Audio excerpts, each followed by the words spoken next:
Bright Future School of Studies.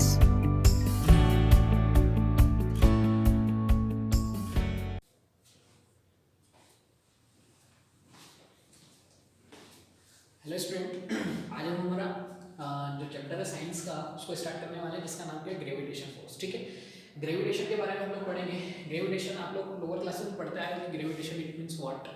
ठीक, gravitation मतलब क्या होता है कि अर्थ जो है हर ऑब्जेक्ट्स को अपनी तरफ क्या करती है, सब अट्रैक्ट करती है। ठीक है, अर्थ अपनी तरफ सारे ऑब्जेक्ट्स को अट्रैक्ट करती है। जिस फोर्स से वो अट्रैक्ट करती है उसी को क्या बोलते हैं, ग्रेविटेशनल फोर्स बोलते हैं। ये हम लोग पढ़ चुके हैं। ठीक है बेटा, इसमें हम लोग डिस्कस करने वाले हैं यूनिवर्सल लॉ ऑफ ग्रेविटेशन के बारे में हम लोग पढ़ेंगे, और ग्रेविटेशन को बहुत अच्छे से हम लोग जानने की कोशिश करेंगे कि एक्चुअल में फोर्स है क्या। ठीक है, देखो कोई भी ऑब्जेक्ट्स जिसके अंदर मास है, ठीक है, और वेट है।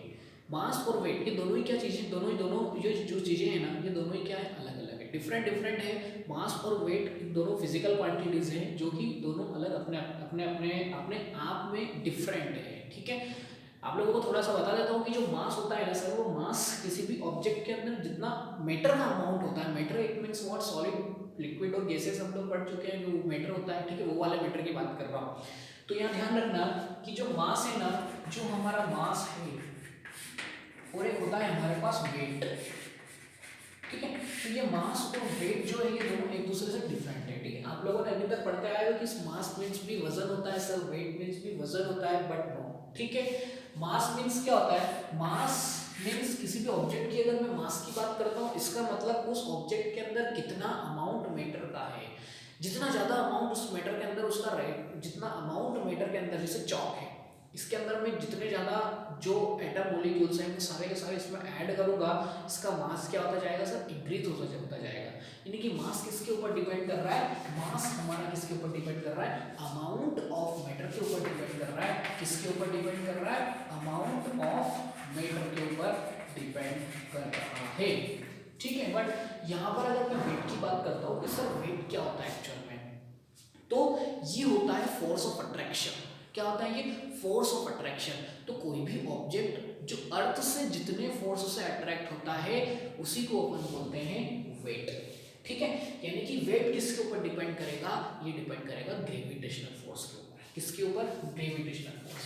यानी कि किसके ऊपर डिपेंड करेगा सर, ग्रेविटेशनल फोर्स के ऊपर डिपेंड करेगा। तो ये आप लोगों को ध्यान रखना है। ठीक है, कि अर्थ जो है वो किसी भी ऑब्जेक्ट पर कितना फोर्स, कितना ग्रेविटेशनल फोर्स अप्लाई कर रही है, उसी का क्या होता है सर, वेट होता है। उसी को अपन क्या बोलते हैं, वेट बोलते हैं। आगे आने वाले चैप्टर्स में उसमें हम लोग और अच्छे से इसको डिस्कस करेंगे। ठीक है, आगे बढ़ते हैं। अब ग्रेविटेशन में हम लोगों ने क्या डिस्कस किया था, हाँ, ग्रेविटेशन में हम लोग पढ़ चुके हैं कि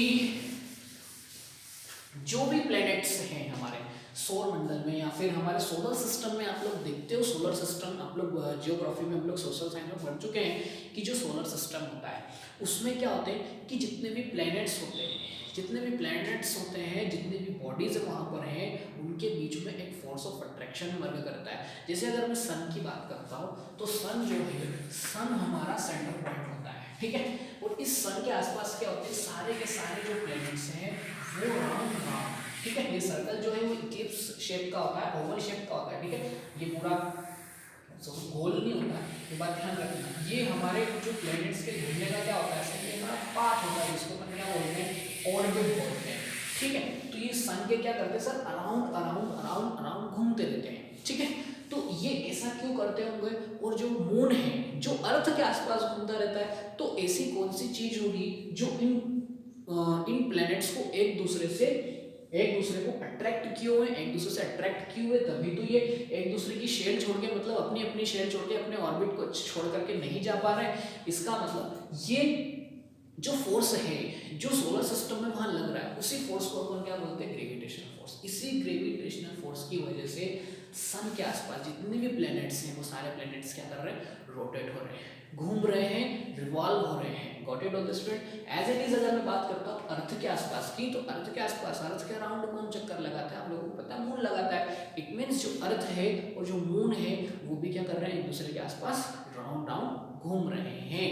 ठीक है, आई बात समझ में, आई होप आप लोगों को सारी सारी चीजें क्लियर हुई होगी कि सर कौन सा फोर्स है और इस फोर्स को हम बोलते हैं ग्रेविटेशनल फोर्स। ठीक है, ठीक। आप लोगों ने न्यूटन के बारे में तो बहुत अच्छे से पढ़ रखा है कि न्यूटन एक पेड़ के नीचे बैठा हुआ था, एप्पल के पेड़ के नीचे, वो वहां से एक एप्पल आया और उसके सिर पे गिरा। ठीक है, देखो ये बातें तो सारी लिखी हुई है, मतलब ऐसा हुआ नहीं एक्चुअल में कि न्यूटन के सर के ऊपर वो एप्पल गिर गया, ऐसा नहीं। वो बहुत पुरानी, बहुत पहले से ही खोज कर रहे थे जो सर आइजैक न्यूटन थे वो। ठीक है, पहले से ही वो खोज कर रहे थे उसके बारे में, ग्रेविटेशन फोर्स के बारे में, बट ये तो कहानी बना के लिख दी है तो इस चीज पे आप विश्वास मत करना। ठीक है, कि एप्पल आया। लेकिन हाँ, ग्रेविटेशन फोर्स के बारे में क्या कहा गया है कि जो भी हमारी अर्थ है वो किसी भी ऑब्जेक्ट को क्या कर सकती है, अट्रैक्ट कर सकती है अपनी तरफ। ठीक है, तो सर आइजैक न्यूटन ने इस चीज पर बहुत सारी स्टडी की, इस चीज का पता लगाया और यूनिवर्सल लॉ ऑफ ग्रेविटेशन जो है उसका हमको एक नियम दिया, लॉ दिया। Got it all the student?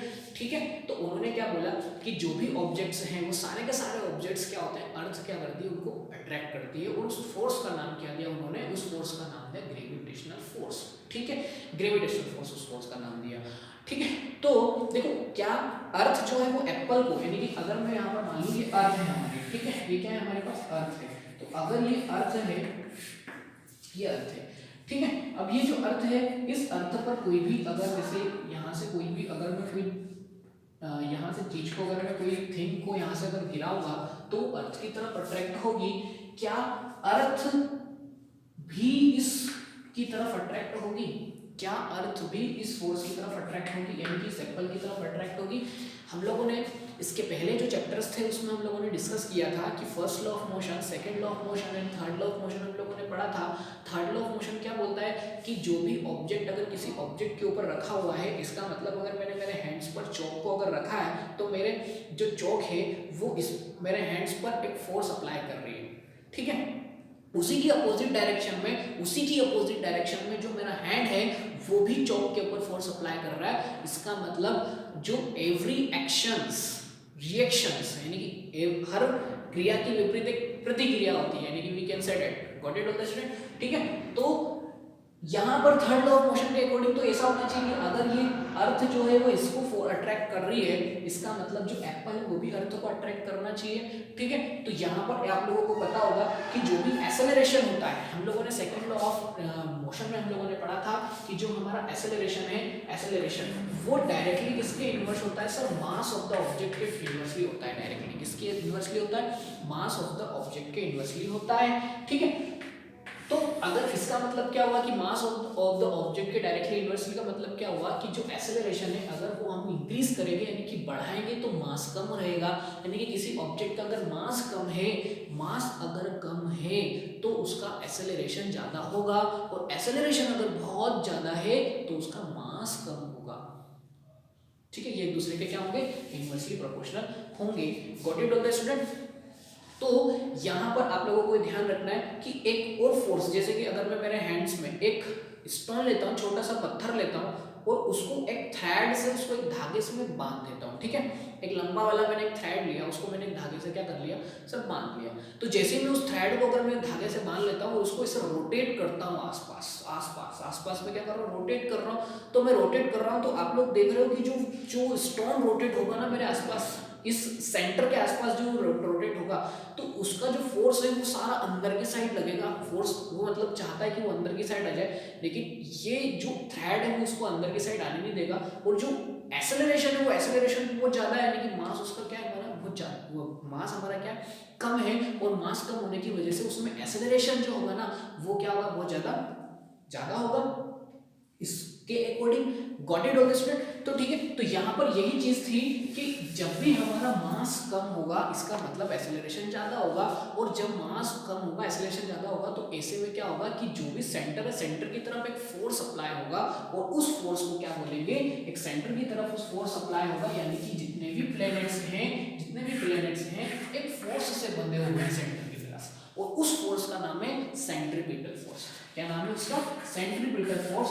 उसी फोर्स की वजह से क्या होते हैं? सारे के सारे प्लैनेट बंधे हुए हैं। Got it all the student? Centripetal force. Got it? जो कि कहाँ लगता है सर? अंदर की साइड लगता है। जैसे कि मैंने स्टोन को घुमाया, पत्थर को घुमाया, तो सारा का सारा जो है ना सेंटर की तरफ क्या है ना मेरा फोर्स वर्क कर रहा है। उसी फोर्स का क्या नाम है? Centripetal force. तो यहाँ पर कौन सा फोर्स अप्लाई होता है? ग्रेविटेशन तो बोलेंगे, बट ये एक दूसरे को रहे हैं तो एक दूसरे से टकरा क्यों नहीं रहे हैं, तो उसका रीजन क्या है सर, ये सेंट्रीपिटल फोर्स है। Got it. अभी एक दूसरे को अट्रैक्ट तो कर रहे हैं लेकिन टकरा नहीं रहे हैं। What is the reason behind it, centripetal force. जैसे कि अर्थ और मून के बीच में भी जो फोर्स अप्लाई होता है वो सेंट्रीपिटल फोर्स की वजह से क्या होते हैं, राउंड राउंड राउंड राउंड घूमते रहते हैं, बट वो एक दूसरे को अट्रैक्ट तो कर रहे हैं लेकिन टकरा नहीं रहे हैं। ठीक है, तो यही फोर्स होता है। ये आपको याद रखना है कि कहाँ लगता है सर, ये सेंटर की तरफ लगता है। ठीक है, चलो अब हम लोग मूव करते हैं हमारे यूनिवर्सल लॉ ऑफ ग्रेविटेशन।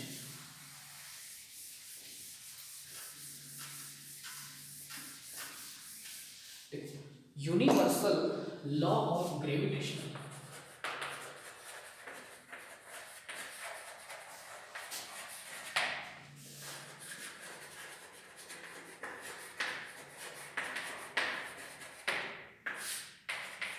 देखो, हर बॉडी, कोई भी बॉडी हमारी जब यूनिवर्स में है वो क्या करती है सर, एक दूसरे को अट्रैक्ट करती है। कोई भी बॉडी हो, चाहे छोटे से छोटी प्लैनेट्स की बात नहीं कर रहे हैं हम लोग किसी भी बॉडी की बात कर रहे हैं। कैलेस्टियल बॉडी हो गई, टेरेस्ट्रियल बॉडी हो गई, बहुत सारी आप लोगों ने पढ़ा होगा, बहुत सारी छोटे छोटे जो पत्थर होंगे वो भी वहाँ चले जाएंगे, वो भी एक दूसरे को अट्रैक्ट करेंगे। ठीक है, तो ड्यू टू ग्रेविटेशनल फोर्स, ये बात ध्यान रखना। ठीक है, तो ध्यान रखो कि यूनिवर्सल लॉ ऑफ ग्रेविटेशन क्या होता है। सपोज करो हमारे पास दो बॉडी है जो कहाँ है, सोलर सिस्टम में। बॉडी, हम सोलर सिस्टम में दो बॉडीज को ले रहे हैं, तो पहली हमारी बॉडी होगी ए, हमारे पास एक बॉडी है। ठीक है, got it. Universal law of gravitation क्या बोलता है वो हम लोग पढ़ने जा रहे हैं, ध्यान से सुनना, बहुत इंपॉर्टेंट है एग्जाम के पॉइंट ऑफ व्यू से। ठीक है, देखो एक बॉडी है जो कि हमारी यूनिवर्स में है, जिसका मास हम कैपिटल एम ले रहे हैं। क्या ले रहे हैं सर, कैपिटल एम हम लोग इसका मास ले रहे हैं। एक बॉडी हमारे पास है जिसका मास कैपिटल है, तो कोई प्लेनेट हो सकता है, कुछ भी हो सकता है। ठीक है, कुछ बॉडी हम लोगों ने बोला, इसका मतलब सारी चीजें इसके अंदर इंक्लूड हो सकती है। आप दो प्लेनेट्स को सपोज कर सकते हो, दो कैलेस्टियल बॉडीज को सपोज कर सकते हो। ठीक है, तो यहाँ पर मैं एक बॉडी ले रहा हूँ जिसका नाम ए है, जिसका मास मेरे पास कैपिटल एम है। अब मैं इसके कंपैरिजन में एक छोटी वाली बॉडी लूंगा जिसका मास इसके मास से थोड़ा कम होगा और उसका मैं मास ले रहा हूँ स्मॉल एम। ठीक है, ये सारी चीजें हैं, ये मैं सपोज कर रहा हूँ। Got it. इसका नाम ए था तो एक बॉडी में ले रहा हूँ, इसका नाम क्या है मेरे पास, बी है। ठीक है, लेट सपोज इन दोनों के जो बीच की जो डिस्टेंस है, इन दोनों के जो बीच की जो डिस्टेंस है सर, वो मैं ले रहा हूँ सर डी। कितना ले रहा हूँ, डी ले रहा हूँ। ठीक है, इन दोनों के जो बीच की डिस्टेंस है वो कितना ले रहा हूँ, मैं डी ले रहा हूँ। तो मैंने जैसे डिस्टेंस डी ली, ठीक है, डी एक बॉडी है, ये दूसरी बॉडी है जिसका मास कैपिटल एम है, इसका मास स्मॉल एम है, दोनों के बीच की डिस्टेंस मेरी कितनी है, डी है। ठीक, अब जो यूनिवर्सल लॉ ऑफ ग्रेविटेशन क्या बोलता है, जो फर्स्ट लॉ क्या बोलता है कि सर आप जो भी बॉडी हमारी होगी जो यूनिवर्स में होगी, ठीक है, जो यूनिवर्स में होगी वो क्या होगी, जो फोर्स इन दोनों के बीच में जो अट्रैक्ट करेगा उसको अगर मैं मान लेता हूँ F, क्योंकि आपको पता है अभी पढ़ रहा था हमने ग्रेविटेशन में कि जो भी फोर्स तो एक दूसरे की तरफ लगेगा ही सही।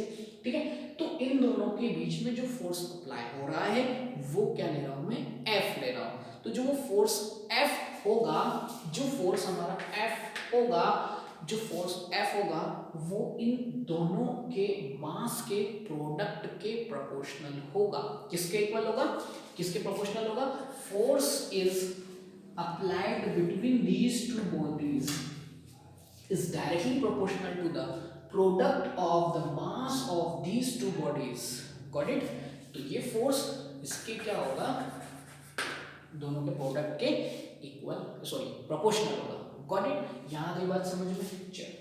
और दूसरा क्या बोलता है, दूसरा जो यूनिवर्सल लॉ ऑफ ग्रेविटेशन है वो क्या बोलता है, एक और जो फोर्स अप्लाई होगा वो इन दोनों के बीच की जो डिस्टेंस है, जो फोर्स अप्लाई होगा वो इन दोनों के बीच की जो डिस्टेंस है उसके इनवर्सली प्रोपोर्शनल होगा। इनवर्सली मतलब उसके डिस्टेंस के स्क्वायर के इनवर्सली प्रोपोर्शनल होगा, डिस्टेंस के स्क्वायर के इनवर्सली प्रोपोर्शनल होगा। तो दीज आर, ये क्या है, ये यूनिवर्सल लॉ ऑफ ग्रेविटेशन है। ठीक है, यूनिवर्सल लॉ ऑफ ग्रेविटेशनल। तो जो फोर्स इन दोनों के बीच में अप्लाई हो रहा है तो उनके मास के प्रोडक्ट के प्रोपोर्शनल होगा और इन दोनों के बीच के डिस्टेंस के इनवर्सली प्रोपोर्शनल होगा। ये मेरा क्या है, यूनिवर्सल लॉ ऑफ ग्रेविटेशन है। Got it. अगर मैं इन दोनों लॉस कंबाइन करने की कोशिश करता हूँ, क्योंकि यहाँ पर मेरे पास F अकेला बचा हुआ है, यानी कि F तो कॉमन है ना, तो F को अगर मैं कॉमन, अगर इन दोनों को मैं इंक्लूड करता हूँ, प्रोपोर्शनलिटी का साइन हट गया है, ठीक है।